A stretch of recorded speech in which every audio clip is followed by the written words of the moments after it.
Hola, ¿cómo están? Bienvenidos de nuevo y gracias por estar en otros especiales digitales y al aire de Caracol Radio. Hoy con un capítulo más de Repensar la educación desde las regiones. Un esfuerzo que hacemos con la Fundación Empresarios por la Educación y con Caracol Radio a través de sus emisoras en la costa Caribe, en el Atlántico, en Barranquilla, y de sus medios digitales, nuestra página web caracol.com.co, nuestro canal en Facebook, nuestro canal en YouTube y las redes sociales. Y un esfuerzo que hacemos para cumplir con uno de los propósitos que más nos mueven en nuestro trabajo periodístico, hablar de la realidad de los colombianos y de los asuntos más urgentes para su vida diaria. En este caso, como lo hemos dicho, la educación, en un contexto además muy importante, un contexto de cambio, un contexto de últimos meses, últimas semanas de trabajo de un gobierno y preparación del siguiente gobierno que desde el 7 de agosto va a regir los destinos de Colombia y por eso las decisiones sobre la educación durante los siguientes 4 años. En ese marco hemos trabajado en estos espacios y en muchos otros espacios informativos de Caracol Radio de un documento que está planteando nuevas maneras de pensar la educación, nuevos caminos para la educación en Colombia. Y de eso vamos a hablar específicamente sobre la realidad y las posibilidades futuras de la costa Caribe, del Atlántico y de Barranquilla. Como en otras ocasiones, me es muy grato contarles que me acompaña hoy Andrea Escobar Vilá, la directora ejecutiva de la Fundación Empresarios por la Educación. Andrea, gracias de nuevo por estar con nosotros. Alfonso, gracias a ti por este espacio y a todas las personas que están conectadas tanto vía streaming como nuestros oyentes y a nuestros invitados que vamos a conversar hoy. Nuestros invitados son expertos, especialistas del tema de la educación en la costa Caribe colombiana y en breves minutos ustedes los escucharán hablando sobre las ideas que tienen para mejorar la educación en esta zona del país. Por ahora, Andrea, empecemos hablando sobre repensar la educación, sobre este documento que es un libro del que hemos hablado en distintos momentos de este año, que ha trabajado la Fundación y que de alguna manera marca una ruta posible para mejorar la educación en Colombia. Así es, Alfonso, repensar la educación es una caja de herramientas que hemos construido desde la Fundación Empresarios por la Educación, con el objetivo y es mostrarle al país que sí hay rutas y alternativas posibles para la mejora en la calidad educativa. Y ese es el gran reto que tenemos. Estamos en un tiempo, como lo mencionabas, crucial, donde tener políticas públicas más innovadoras y que después de la pandemia por la COVID-19 se develaron esas brechas profundas que tenemos en el sector público, en el sector educativo general y que no podemos tener estudiantes bajo la metáfora que trabaja el libro de unos estudiantes que van en un barco en primera y segunda clase. Lo que necesitamos es conectar realmente que todos tengan las mismas oportunidades y eso es repensar la educación. Cómo logramos cerrar las brechas y que Colombia hable de calidad educativa. Y mostramos que sí hay caminos, sí hay alternativas, pero lo más interesante de esto es conectarlo con las regiones. Colombia, como siempre lo digo, tiene 97 líderes, los líderes más importantes del sector educativo. El ministro de turno de Educación y los 96 secretarios. Pero si a esto le sumamos los maestros, las maestras, los directivos docentes, pues tenemos un ejercicio donde hay muchos líderes muy importantes que pueden ser los artífices de la transformación de la calidad educativa del país. Y si lo conectamos con las regiones, pues es muy importante y que hoy sea el turno de Barranquilla, pues es una maravilla, porque Barranquilla ha tenido unos resultados, unos desempeños, pero también tiene unos temas hoy que vamos a hablar de docentes, vamos a hablar de formación posmedia, pues tiene unos retos también, como los tienen otras regiones del país, pero también se han caracterizado, por ejemplo, en promedio del prueba saber, están 3 puntos por encima de la promedio nacional. El promedio nacional, recordemos, es de 248 puntos. Han logrado unos desempeños, han logrado unos resultados y repensar la educación lo que propone es eso, cómo fortalecemos esas rutas en calidad docente, en brechas educativas, en innovación y tecnologías de la educación, en formación postmedia, donde no nos cansamos de repetir que sí es posible, pero necesitamos de voluntad política y como sociedad comprender cuáles son las transformaciones que se requieren en el sector educativo.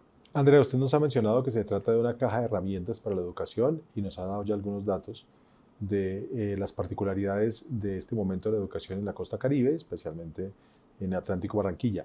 De esa caja de herramientas, ¿cuál podría, en su concepto, aplicarse allá en Barranquilla para tener resultados cortos de mejora?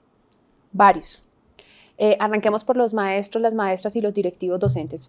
Barranquilla, como tal, tiene más de 10.000 docentes y más de 1.000 directivos docentes, de los cuales la evidencia muestra, Alfonso y querido público que está conectado, que cuando hay una formación postmedia que está relacionada con las prácticas pedagógicas, es decir, relacionadas con el sector educativo, hay mejores desempeños en las pruebas Saber 11.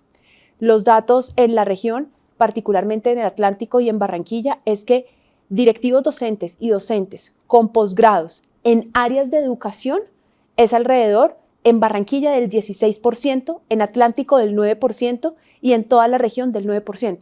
Esto quiere decir que tenemos un reto importante en lograr que la formación posmedia que les llegue esté atada a todos los temas educativos. Y si nos vamos a áreas diferentes a educación, pues estamos hablando que en el Atlántico es del 35% y en Barranquilla es del 22%. Entonces, ahí hay un primer reto que está dentro de las cajas de herramientas y recomendaciones y es cómo logramos generar planes de formación e incentivos para que esas formaciones estén atadas a las prácticas pedagógicas y al sector educativo en general. El segundo, si nos vamos a todos los temas de formación posmedia, del 2018 al 2020, en la región, el 88% de los estudiantes han elegido como formación posmedia carreras universitarias. No han elegido ni la técnica ni la tecnológica, no ha crecido el porcentaje. Y ya lo hemos visto, que son alternativas viables, que generan empleabilidad, que permiten progreso. Entonces también tenemos un ejercicio como región de conectarnos, de poder motivar a nuestros jóvenes para que realmente elijan una diversidad de carreras. Ahí te dejo dos sobre la mesa que yo creo que nos abren la conversación, nos conectan y dentro del libro se encuentran esas alternativas que se tejen la mirada nacional con la lógica territorial. Ya casi vamos a hablar de las particularidades con nuestros invitados en Barranquilla. Antes de eso, y para ir cerrando esta primera parte, Andrea, sabemos que este documento, esta caja de herramientas de las que hemos venido hablando, ya están en manos también de quienes pueden ser presidentes de la República, ¿cierto? ¿Es verdad? Sí, señor, así es. Hemos venido trabajando con las diferentes campañas de los candidatos a la presidencia de la República con una mirada bastante ampliada de esas propuestas que están haciendo como realmente son innovadoras y profundas. Como país tenemos que aprender a diferenciar qué es un programa, o sea, qué es una propuesta de programa y qué es realmente transformaciones estructurales. Y ese camino a las transformaciones estructurales es necesario. Necesitamos empezar a hablar distinto del ejercicio del presupuesto de la nación, porque siempre venimos diciendo que es el presupuesto más grande, pero es el presupuesto menos flexible, el presupuesto menos eficiente. El 95% del presupuesto en educación se va para funcionamiento. Entonces hemos venido, a partir de las recomendaciones de repensar la educación y el trabajo, conectándonos con las diferentes campañas para poder hablar, entender la formación docente como un sistema. Colombia no tiene un sistema general de formación docente, entender cómo podemos trabajar mejor el ejercicio del presupuesto y cambiemos el discurso del presupuesto para que se vaya a calidad educativa, esté atado a calidad educativa, que hablemos también de todo el ejercicio de innovación y tecnologías de la educación, donde Colombia todavía cuenta con más de 7.000 escuelas que no cuentan con energía. Y yo creo que lo más profundo de la conversación, que no pareciera, ha sido entender la educación como un sistema. Todos hablamos del sistema educativo, pero no se comprende qué significa un sistema. Hablamos de educación superior por un lado, posmedia y primera infancia, por el otro lado de formación docente, y tenemos que entender que esto es una trayectoria. Esto está íntimamente conectado y si no lo comprendemos, que lo que impacta en primera infancia a la vuelta de 10 años va a impactar en los jóvenes y si nos devolvemos en estos jóvenes cómo esto va a lo largo de la vida, no vamos a poder lograr tener políticas innovadoras. Entonces, pues ese ha sido el trabajo con las campañas, con una apertura muy interesante, porque realmente si tenemos al niño, a la niña y al joven en el centro, si tenemos a los maestros y a las maestras en el centro de la conversación, pues es una discusión que no tiene mirada política, trasciende la mirada política. Pues Andrea, le propongo que de inmediato vayamos a saludar a nuestros invitados que están conectados a esta hora y con el mismo objetivo, el de repensar la educación en Barranquilla, el Atlántico del Caribe. Empiezo saludando a José Aparicio. José, gracias por estar con nosotros. Buenas tardes. A ti, Alfonso, buenas tardes. Un saludo afectuoso a nuestra querida Andrea y también a mis colegas panelistas aquí, a Luis, a Martín y al senador Meise. José es el director del Instituto de Estudios de Educación, el IES, de la Universidad del Norte, Uninorte, y él saludaba a sus compañeros de panel. Luis Grimaldo es uno de ellos. Buenas tardes, Luis. Buenas tardes. A Martín, el senador, primera vez que lo veo. A Andrea y a ti, Alfonso, pues a la orden para ver en lo poquito que uno sabe de educación.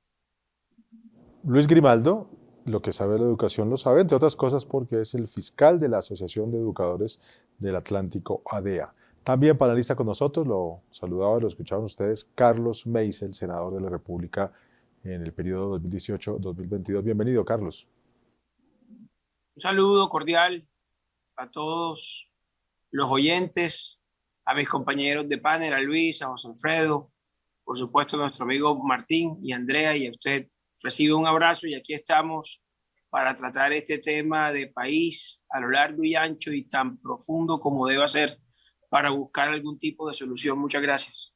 Ellos van a estar hablando sobre las particularidades de la educación en el Caribe en los próximos minutos con la moderación, la coordinación de nuestro director del servicio informativo en la costa Caribe, Martín Tapias. Hola, ¿cómo está?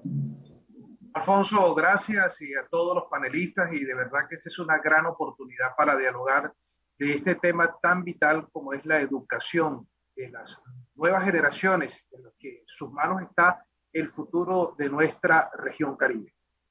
Adelante entonces, Martín, queda con la moderación por estos próximos minutos. Nosotros estamos aquí atentos a su diálogo.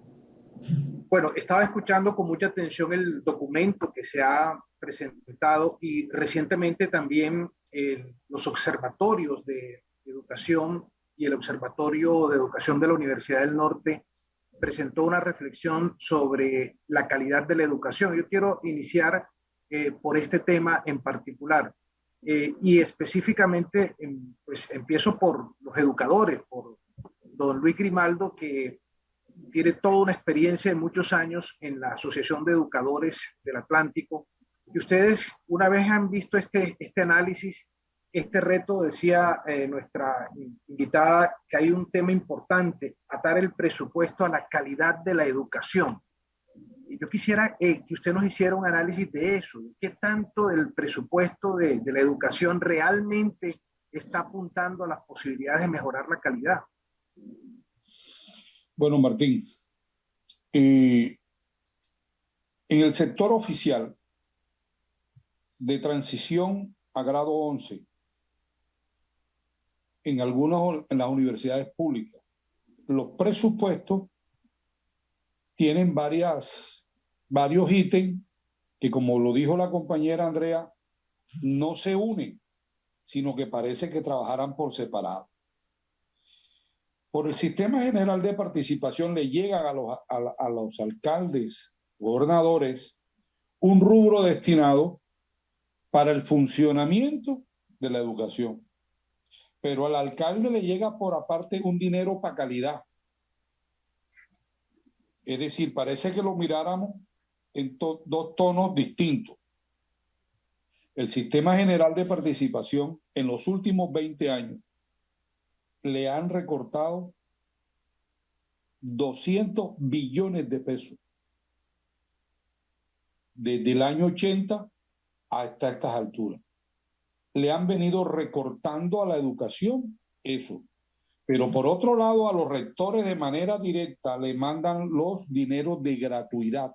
Y ahí estamos hablando de presupuesto de 3 dineros. Calidad a los alcaldes. Sistema General de Participación a los alcaldes. Y los rectores, gratuidad. Parece que no se hilvanaran para darle una respuesta a lo que la pandemia desnudó. ¿Qué desnudó la pandemia? Que en Soledad, que en Malambo, municipios del departamento del Atlántico y algunos colegios del distrito de Barranquilla hoy no tienen la infraestructura para enfrentar la oportunidad que Dios nos dio a todos los que estamos aquí y los que están allá viéndonos. Nos dio una oportunidad, somos sobrevivientes de una pandemia. Y hoy nos desnudó que muchos colegios hoy continúan sin agua. Te doy el ejemplo de las compuertas.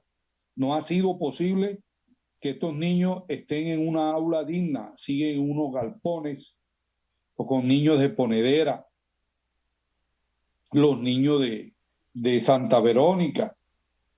Es decir, los recursos de pronto fueron destinados, pero no llegaron a donde tenían que llegar. Pero uno le pregunta al alcalde de estos corregimientos y municipios dónde está la plata de calidad y tampoco aparece. Pero uno le pregunta a los rectores dónde están los dineros de la mal llamada gratuidad, tampoco le llega. Y hoy, después de pandemia, seguimos mirando la educación como hace 20 años atrás, donde debemos de verla de manera distinta y diferente. Bueno, Ahí hay un primer planteamiento del profesor Luis Grimaldo. Senador Meisel, lo que uno escucha con este análisis que nos acaba de hacer el profesor Grimaldo es que estamos hablando que el tema de los recursos de educación pareciera una colcha de retazos y que en esa colcha de retazos pues se pueden perder muchas posibilidades de hacer un mejor esfuerzo para lo que queremos, que es que los niños y los jóvenes puedan culminar de manera adecuada sus estudios. ¿Qué análisis hace usted? Mire, primero, gracias, Martín, por el espacio. ¿Me escuchan? Sí. Sí, señor. Primero, gracias por el espacio. Es importante. A mí me gustaría empezar mi intervención separando la realidad de Barranquilla con la del resto del departamento. Yo creo que es muy importante nosotros tener certeza que, si bien es cierto, en Barranquilla hay muchos retos en materia educativa. Cuando uno mira hacia el departamento, los retos se profundizan en todo sentido, en cobertura, en calidad, en presupuesto. Barranquilla tiene alrededor de 254.000 muchachos en el sistema educativo y recibe de ese SGP, Sistema General de Participación, 552.000 millones de pesos. En el Atlántico hay 130.000 muchachos, reciben menos de 300.000 millones de pesos. A mí lo que me preocupa, y en algo tengo yo similitud en las preocupaciones del profesor Grimaldi, y es que uno no puede asignar presupuestos sin tener en cuenta las diferencias en necesidades que tiene cada colegio, que tiene cada municipio. Por eso, a mí me parece de verdad poco útil que aquí se tenga destinaciones específicas para la calidad, que se tenga destinaciones específicas para nómina, porque lo decía el profesor Grimaldo ahora, un colegio que no tenga todavía servicios públicos de calidad, ¿qué se va a estar preocupando por la formación de doctores en la docencia, por decirle una cosa? Y desde el punto de vista presupuestal, yo creo que este país, no solamente el Atlántico, tiene que hacer un esfuerzo enorme porque de verdad los recursos públicos vayan al estudiante. A mí me preocupa mucho cuando uno analiza, por decirle una cosa, Barranquilla, y enfocándonos en la parte pública, en la parte oficial, que en teoría es la parte que está el Estado encargada de la manutención y de la educación de esos muchachos. Y uno analiza y dice, bueno, la educación en Barranquilla se gradúan 13.000 bachilleres públicos en el año. Es decir, todos los colegios públicos de la ciudad de Barranquilla expiden al año 13.000 pelados bachilleres. Y uno analiza y dice, bueno, y en la Universidad del Atlántico pueden recibir cada año alrededor de 3.000. O sea, se quedan 10.000 pelados sin continuidad en su proceso de formación, entendiendo que solamente exista un espacio en lo público.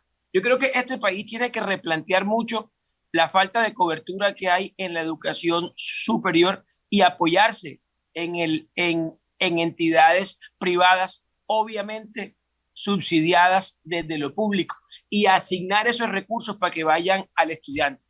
Mira, Martín, muchas veces el muchacho lo que quiere es encontrar una plaza donde poder estudiar, más allá que sea en una entidad pública o privada. Lo que se queda es corto el Estado en brindarle esta posibilidad. La Universidad del Atlántico tiene un presupuesto de 354.000 millones de barras al año.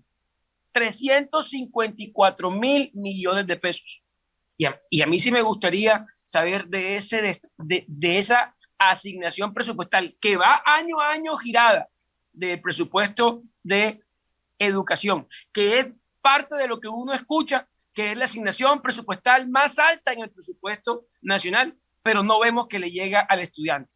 Esto me preocupa, y me preocupa lo que dice Andrea de la rigidez de los presupuestos de educación. 95% se va en gastos de funcionamiento. Yo creo que hay que flexibilizar esto mucho más y hay que dar la oportunidad para que el dinero vaya realmente al estudiante.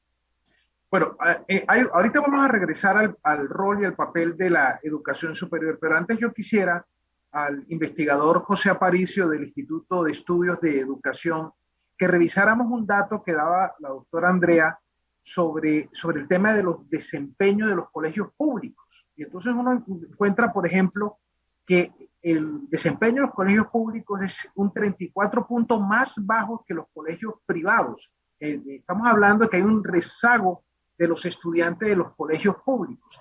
Y las cifras y los datos del Observatorio de Educación que fueron incluso enviadas a los candidatos señala elementos que son preocupantes. Por ejemplo, solo el 18% de los estudiantes logra niveles adecuados o sobresalientes en pruebas Saber 11, por ejemplo. Entonces, en ese contexto, ¿qué análisis se hace desde ustedes que son académicos, investigadores, y cuáles son los retos? Gracias, Martín, y un saludo muy cordial a mis colegas y a tu amable audiencia.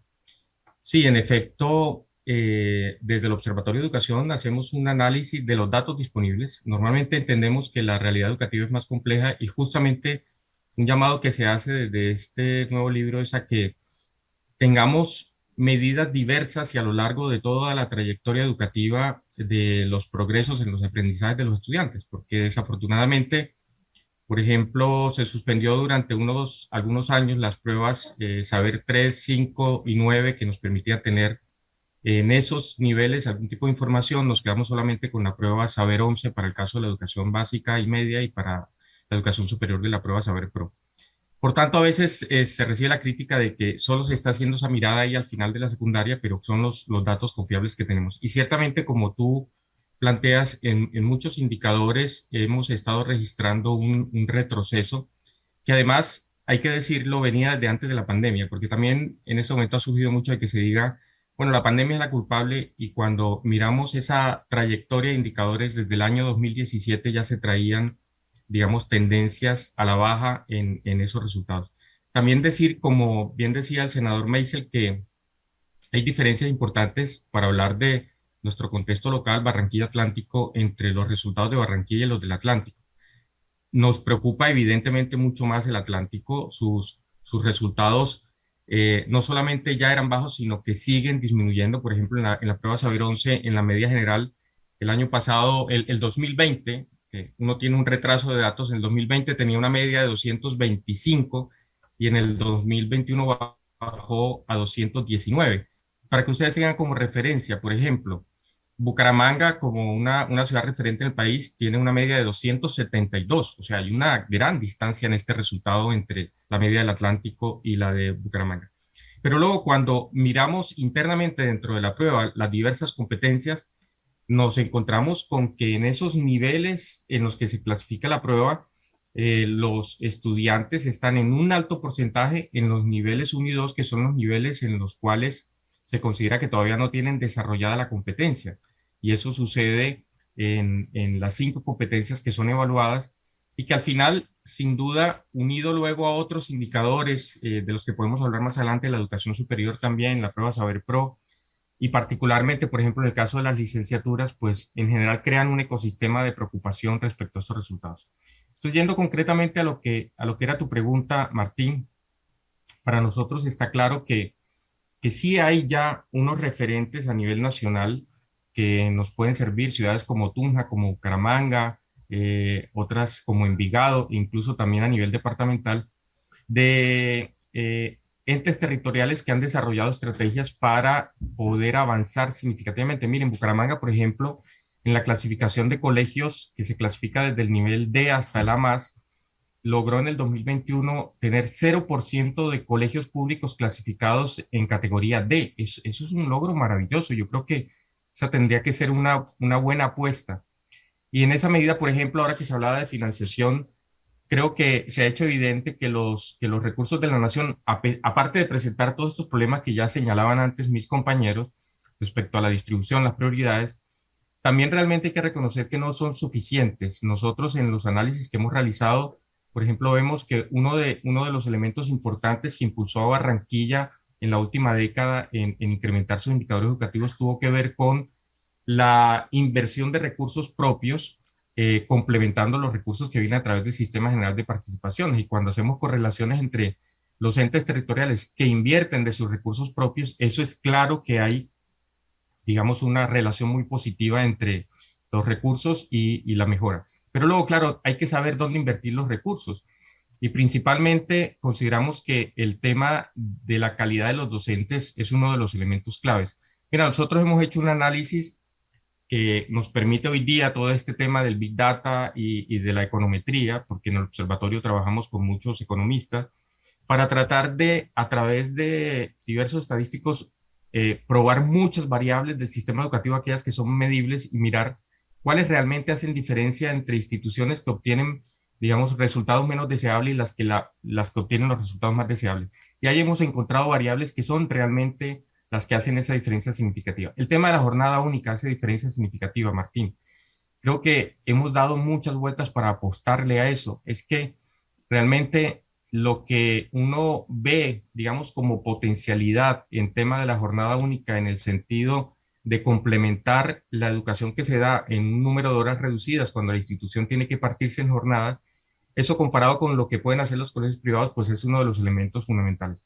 Pero el otro tema también está vinculado sin duda con el tema de la formación docente. Está claro, Andrea lo mostraba antes en los datos, de que un nivel más alto de formación posgradual de los docentes está significativamente relacionado con mejores resultados, sobre todo cuando esa formación además se produce en maestrías vinculadas con la educación y luego maestrías que tienen que tener también unas particularidades. Y ahí sí es un llamado también muy importante en estos programas de maestrías, y es que ya a estas alturas sabemos que esos programas tienen que tener unas particularidades que no pueden ser los del pasado, maestrías generalistas o maestrías que, digamos, no tienen en cuenta la práctica del docente, sino tienen que ser maestrías que en esa alianza con los docentes y las instituciones se hagan separando áreas de conocimiento. O sea, no es lo mismo lo que tiene que aprender un docente de ciencias o un docente de lengua o de inglés, y también haciendo un proceso de transformación de la práctica educativa en el cual la institución es fundamental, o sea, que se creen como proyectos específicos para cada institución. Y justamente vinculado a eso también una recomendación importante: hay que crear una masa crítica de transformación dentro de cada institución, o sea, que las becas ojalá se puedan empezar también por periodos a concentrar en instituciones que más lo necesitan, de tal manera que un número importante de docentes de una institución puedan al mismo tiempo, y ojalá también incluso con sus directivos docentes, hacer estos programas de formación, porque cuando se crea esa masa crítica dentro de una institución, es que es más posible dar cambios. Muchas veces las becas reparten 1 o 2 cupos en una institución. Eso no es suficiente para que se genere luego el cambio que se necesita. Eso por apuntar algunas cosas, pero seguimos conversando más temas. De lo que estamos conversando es de este tema, repensar la educación en las regiones, hoy desde Barranquilla, la costa Caribe. Vamos a una pausa comercial, regresamos en minutos.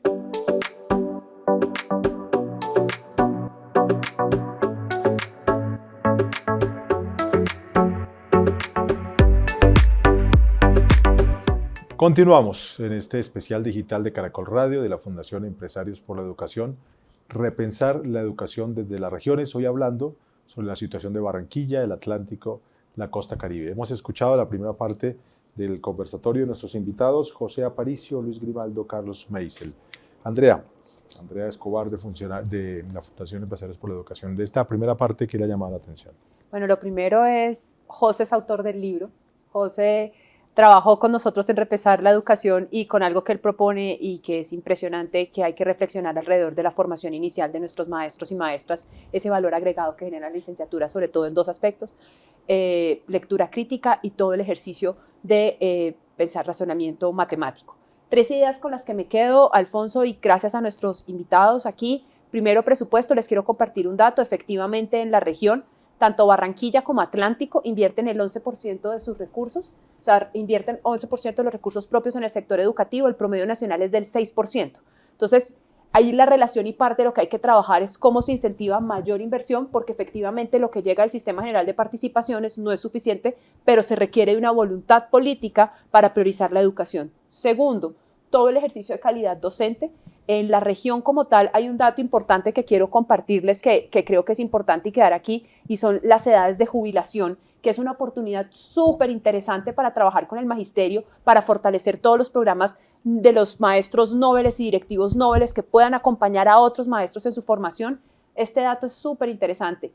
Maestros y maestras y directivos docentes próximos a jubilarse en la región, es decir, mayores de 55 años que ya empiezan a entrar en esta etapa. En Barranquilla es de directivos docentes del 61%, promedio nacional es del 43%. Y de docentes mayores a 55 años, en Barranquilla es del 34%, el promedio nacional es del 39%. Si bien está por debajo, digamos que es un 34%. En Atlántico, directivos docentes próximos, es decir, con edad mayor a 55 años, estamos hablando en Atlántico del 53%, y de docentes en Atlántico es del 35%. Entonces aquí me quedo con estos ejercicios que les vamos poniendo a todos los que nos están escuchando en este programa, de cómo esto es una mezcla realmente de incentivos, de políticas, de priorizar hacia dónde va la formación. Barranquilla y Atlántico no tienen público su plan de formación territorial para maestros y maestras. Sería muy interesante que esta fuera información pública para que todos también podamos entender cuál es esa apuesta puntual que se está haciendo por ellos. Martín, continuamos con el conversatorio desde la capital del Atlántico.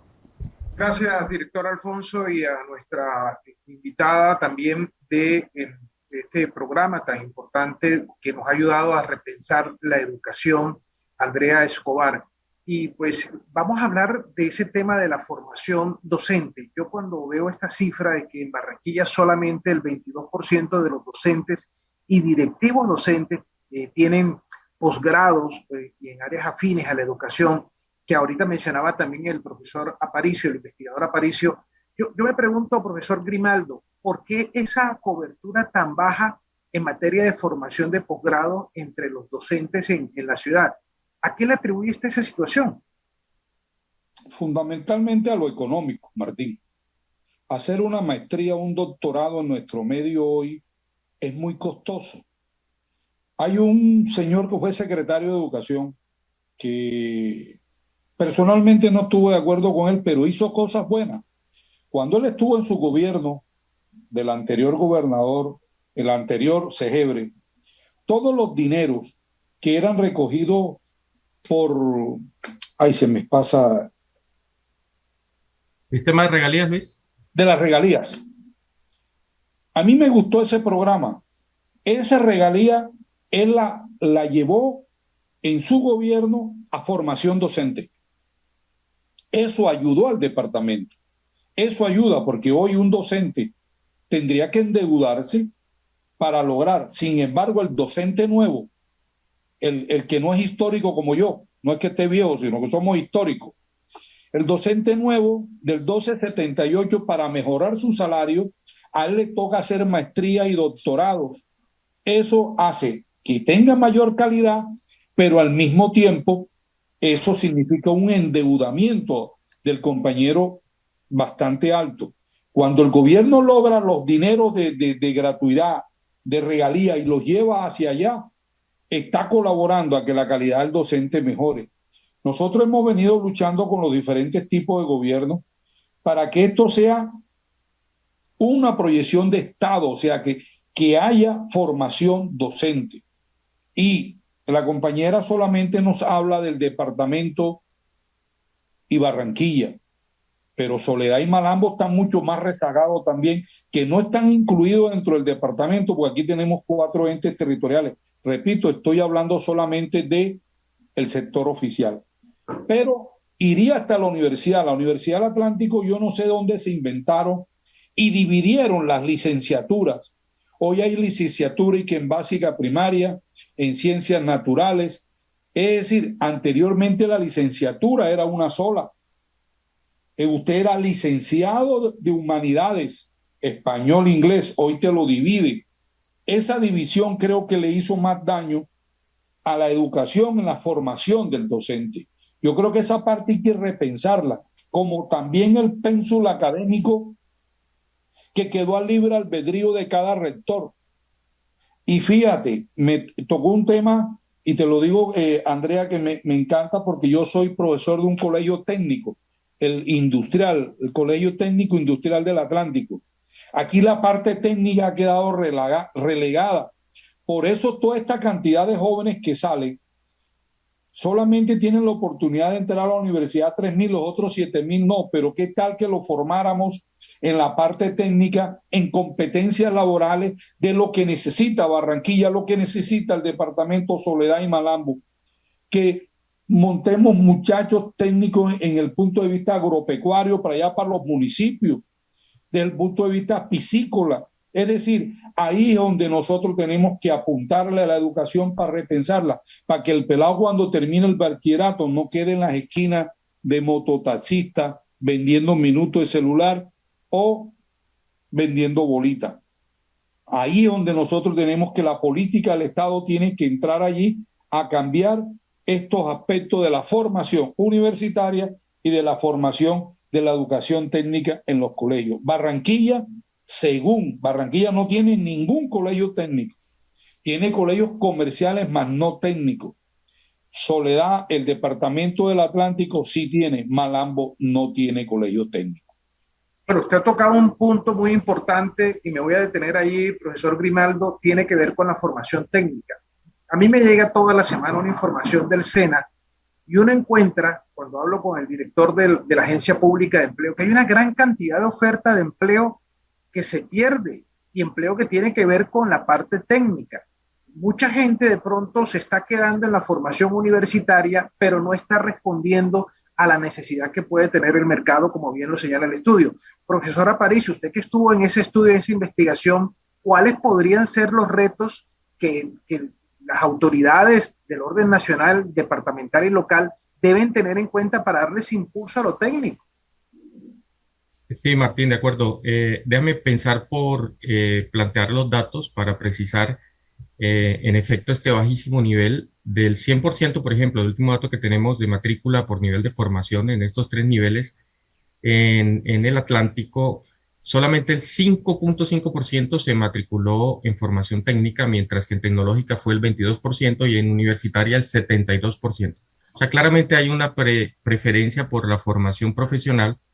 Y esto obedece también a las representaciones sociales que hay de la formación técnica y tecnológica que hay que ayudar a cambiar como opciones vocacionales y de vidas, sin duda.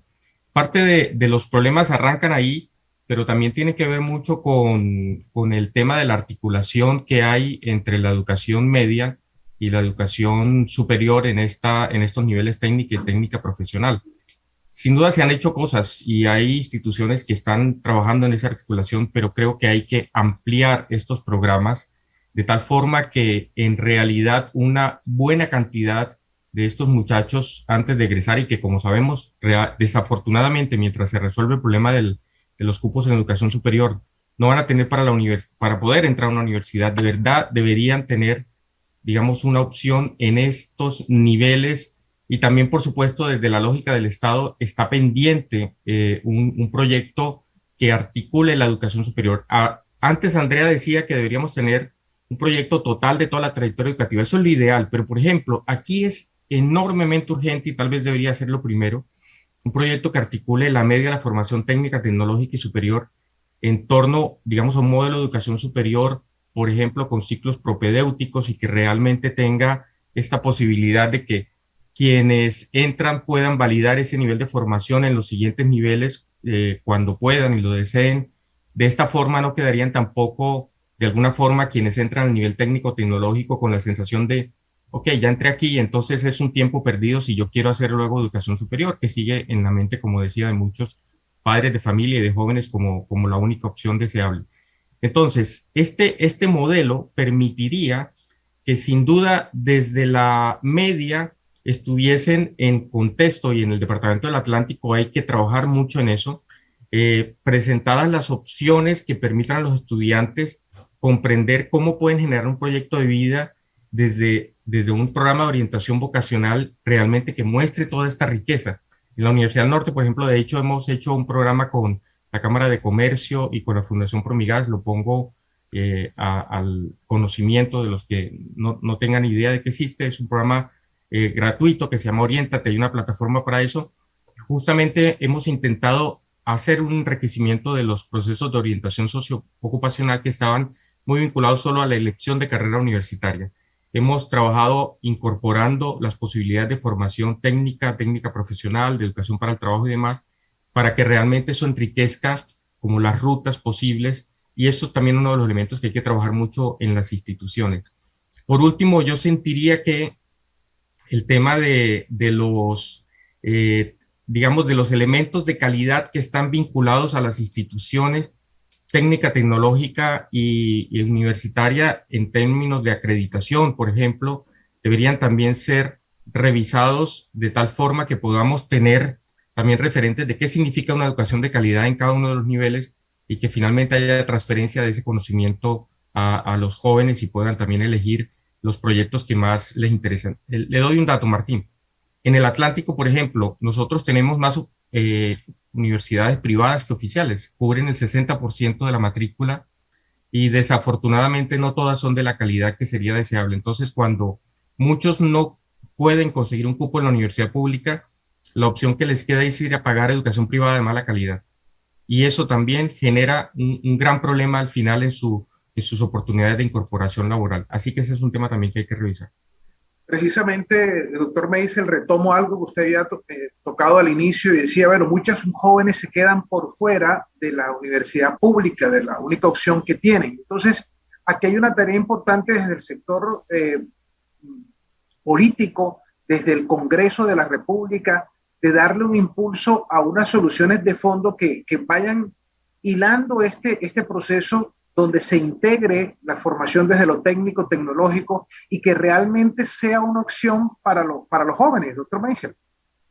Mire, yo creo que aquí mis compañeros le han puesto el cascabel al gato en la discusión. ¿Y en qué sentido? En la necesidad de armonizar toda la carrera del muchacho, del ciudadano. Porque usted saca un profesional que no encuentra después un espacio donde desarrollar su vida y lo que va a generar es frustración, lo que va a generar es tristeza, desolación y también rabia desde el punto de vista económico de haber hecho un esfuerzo de 5 o 6 años para sacar una carrera adelante y que después no le sirva para absolutamente nada. Es muy importante que desde los colegios, desde muy temprana edad, los pensum en los colegios públicos, en los colegios privados, resalten la importancia de las labores técnicas, de las carreras técnicas. Porque aquí se empieza a malentender que el único que le sirve a la sociedad es el médico. Pero el soldador que cumple con una labor importantísima en el hospital para que ese médico pueda operar es igual de importante que el médico. Y lo que estamos viendo hoy en día es que muchas veces el soldador bueno está ganando incluso mejores ingresos que no el muchacho que terminó de medicina y lo tienen es simplemente haciendo 2 y 3 horitas en un hospital. Entonces yo sí creo que es importante que esto desde muy chiquito la gente empiece y estos son procesos lentos, hay que decírselos a la ciudadanía y por eso hay muchos gobiernos que no les gusta esto porque les interesa cortar la cinta del puente y no invertirle a estas cosas donde los resultados se dan más adelante. Pero mira, Martín, te pongo el ejemplo de la importancia de atender este problema desde muy chiquito. Aquí yo me acuerdo cuando con bombos y platillos y con una buena intención se le metió una plata a la Universidad del Sur, a la Universidad de Swan, con la ilusión e intención en que supuestamente allá todos los pelados se iban a meter en temas veterinarios, en temas que tengan que ver con el campo, en zootecnia, en agronomía, tal. Y abren la universidad y resulta y pasa que por no tener una formación desde la infancia, terminaron pidiendo las mismas carreras, derecho, administración, las mismas carreras que se dan aquí en las universidades. ¿Me escucharon bien? Es que me entró una llamada aquí. Sí, terminaron los muchachos estudiando derecho y lo mismo de siempre. La misma vaina, lo mismo de siempre. Y yo creo que hay que hacer un esfuerzo muy grande en lo que tiene que ver con los pensiones infantiles. Pero bueno, tú me vuelves a preguntar por la cobertura y desde lo público nosotros tenemos que enfocarnos en garantizar los recursos. Yo sigo insistiendo porque además conozco que la salud también necesita una inversión importante en recursos, la cultura, el deporte. Aquí no nos olvidemos que la plata viene de un mismo presupuesto. Lo que yo vuelvo e insisto es en la necesidad de articular el dinero público con entidades privadas de buena calidad, y en eso coincido con el doctor Aparicio, que hay mucho pelado que en su afán de sacar un cartón se está matriculando en cualquier universidad de garaje y después no tiene sustento para una entrevista laboral. Entonces, yo creo que aquí hay que establecer unos criterios base para poder nosotros tener una articulación entre el sector público y el sector privado que subsidien matrículas de muchachos que no puedan acceder a la educación superior privada. ¿Por qué? Además, miren, yo los invito a ustedes a que hagamos un escenario aquí. Si tuviéramos la plata, que no la tenemos, para construir una universidad como la Universidad del Atlántico, ¿cuánto tiempo nos gastamos? Así tuviéramos la plata. Yo los invito a que de verdad aquí reflexionemos en que lo que hay detrás de un muchacho que no alcanza dónde seguir su proceso de formación son vidas humanas, generaciones y generaciones que no podemos seguir perdiendo. Por lo tanto, para mí, en temas de cobertura es muy importante articularnos con el sector privado, sobre todo en lo que tiene que ver con la educación superior, apreciado Martín. No quiero terminar ya, nos quedan muy pocos minutos, pero quiero preguntarles rápidamente a ustedes sobre el tema de la deserción. Profesor Aparicio, ¿qué nos está pasando con la deserción de los muchachos? De los que empiezan primaria, ¿cuántos terminan realmente? Desafortunadamente, Martín, esas cifras son como para ponerse a llorar. Hay un primer nivel alto de deserción en el paso de la educación infantil a la educación primaria. Luego se mantiene más o menos en buenos niveles. Se ha creado ya, digamos, una conciencia muy importante a nivel de la educación básica y primaria y secundaria, pero luego otra vez en el tránsito de la educación secundaria a la educación media también hay una alta deserción. Y esa deserción no acaba además en esos niveles. También viendo lo que acabamos de ver, digamos, los retos para conseguir un cupo para estos muchachos que egresan de la media en la educación pública. Luego también en la educación hay una deserción en la educación superior que, entre otras cosas, miren, les decía antes que en el Atlántico, en los datos del 2020, teníamos que solo el 5.5 eligen carreras técnicas. Y en ese nivel la deserción es del 24%, o sea, encima la eligen muy pocos y 1 de cada 4 desertan. Para que ustedes comparen la deserción en educación superior universitaria, está en el 8.9% en el Atlántico. Entonces, Martín, si tú coges solo de cada 100 estudiantes que arrancan en la educación inicial, solo uno de ellos termina finalmente egresando de la educación superior. Es un dato casi aberrante. Eso al final lo que representa es una pérdida muy importante de capital humano y es lo que tenemos que tener en cuenta, porque cada joven que termina en cualquier momento, niño o niña, saliendo del sistema, sin duda lo que sabemos es que va a estar condenada su vida a trabajos informales de baja calidad, de baja remuneración. Por eso tenemos que, sin duda, seguir trabajando en cambiar estos imaginarios, promoviendo que la educación técnica y tecnológica son también opciones de vida. Totalmente de acuerdo a lo que decía el senador Meisel. Tenemos reporte de que, por ejemplo, un soldador especializado o alguien que trabaja en técnico aeronáutico puede llegar a ganar mucho más que un profesional, pero por alguna razón hay que hacerlo conocer, porque muchos de los jóvenes no ven realmente esa información y no llegan a tener esa visión para construir un proyecto de vida. Entonces, la deserción es importante atacarla, pero creo que muchas de estas otras variables que hemos nombrado hoy también, Martín, sin duda tiene que seguirse trabajando para darle oportunidad a todos, que es lo que necesitamos. En un minuto final, profesor Grimaldo, ¿qué hacemos para que el muchacho no se vaya? Usted que tiene toda la experiencia del mundo como profesor. Martín, la idea es cómo rodeamos a esa familia para que su hijo se dedique a construir un futuro. Te doy ejemplo. Departamento del Atlántico tiene 2 colegios industriales nada más. Departamento del Atlántico. Soledad solamente tiene uno solo. Barranquilla no tiene ninguno. Malambo no tiene ninguno. Esa es una alternativa para construir proyectos de vida, colegios técnicos. Y los poquitos colegios que están no tienen el apoyo del gobierno para que esa educación continúe. Lo quieren mandar hacia el SENA, donde no les da una formación integral. Y lo otro, Martín, Dios nos dio la oportunidad después de la pandemia. Hoy los colegios no solo necesitan maestros, necesitan psicólogos.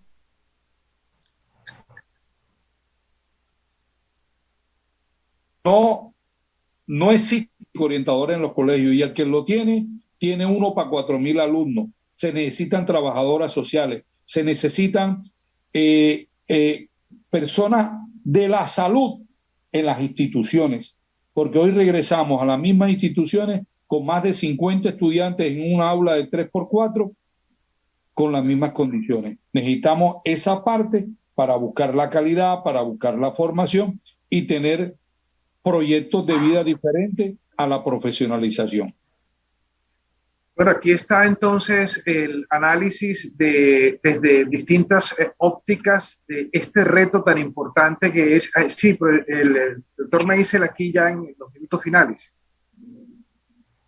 Gracias, Martín. No, yo agradecería despedirme de mis compañeros. Y también una cosa importante, y esto hay que articularlo tanto, que también hay que articularlo con la economía y con el bienestar de los países. Nada logramos nosotros sacando profesionales sin que tengan plazas de trabajo y lugares donde poder desarrollarse. Hay que pensar en el bienestar ciudadano en general, desde lo educativo, pero también que encuentre después dónde trabajar y que las empresas puedan crecer en este país libremente. Un abrazo, Martín, y todos. Gracias a ustedes porque nos han permitido una aproximación muy importante a este reto que seguimos teniendo todos como sociedad. Alfonso, y creo que aquí el reto continúa de todos los actores en torno a la educación. Así es, Martín, es un reto en el que estamos comprometidos a seguir acompañando aquí en Caracol Radio y también con la Fundación Empresarios por la Educación. Gracias, Martín, por la coordinación. Gracias a nuestros invitados, Carlos Meisel, Luis Grimaldo, José Aparicio. Antes de irnos, Andrea Escobar, ¿qué conclusiones sacamos de esta charla que hemos tenido con estas personas invitadas especiales, conocedoras de la situación de la educación en el Caribe colombiano? Pues básicamente, Alfonso, llegamos a unos acuerdos y es priorizar la calidad docente. Esta calidad docente está mediada por el tema de recursos, por el ejercicio de formaciones pertinentes que les permita responder. Ponían sobre la mesa el escenario de qué significa esa formación y esa formación que requiere de un apoyo de gobierno tanto local como de orden nacional. En el ejercicio al final de lo que significa la deserción, yo creo que una respuesta muy importante a prestarle atención en el territorio es la tasa de repitencia. La tasa de repitencia es uno de los indicadores que empieza, no necesariamente se relaciona directo con la deserción, pero sí es muy importante, sobre todo en la región, que ha crecido en el último tiempo y estamos hablando de que la repitencia pasó del 2016 al 2020, fue un crecimiento increíble y yo creo que eso tiene que ver por la pandemia de la COVID-19. Estamos hablando que Atlántico, entidad territorial, la tiene en el 5.76, Barranquilla la tiene en el 4.28, Malambo la tiene en el 2.23 y Soledad en el 3.5, promedio nacional 4.43. Resumen de esto, yo creo que para repensar la educación necesitamos de la suma de gobierno local, gobierno nacional, sector privado, en clave de la mejora de nuestros estudiantes y, como lo decían nuestros invitados, proyecto de vida. La educación, formarnos, es para lograr algo en la vida y ese proyecto de vida empieza por las familias y la escuela. Y tiene que ser un compromiso y un propósito de todos los colombianos. Gracias a quienes se conectaron a través de nuestras plataformas digitales, la página web caracol.com.co, a través de Facebook, a través de YouTube, y a todos los que nos escucharon a través de nuestra emisora de Caracol Radio en Barranquilla y el Atlántico. Volveremos pronto con otro especial sobre la educación y también sobre los asuntos, además de este, que tanto les importa a los colombianos. Gracias a todos.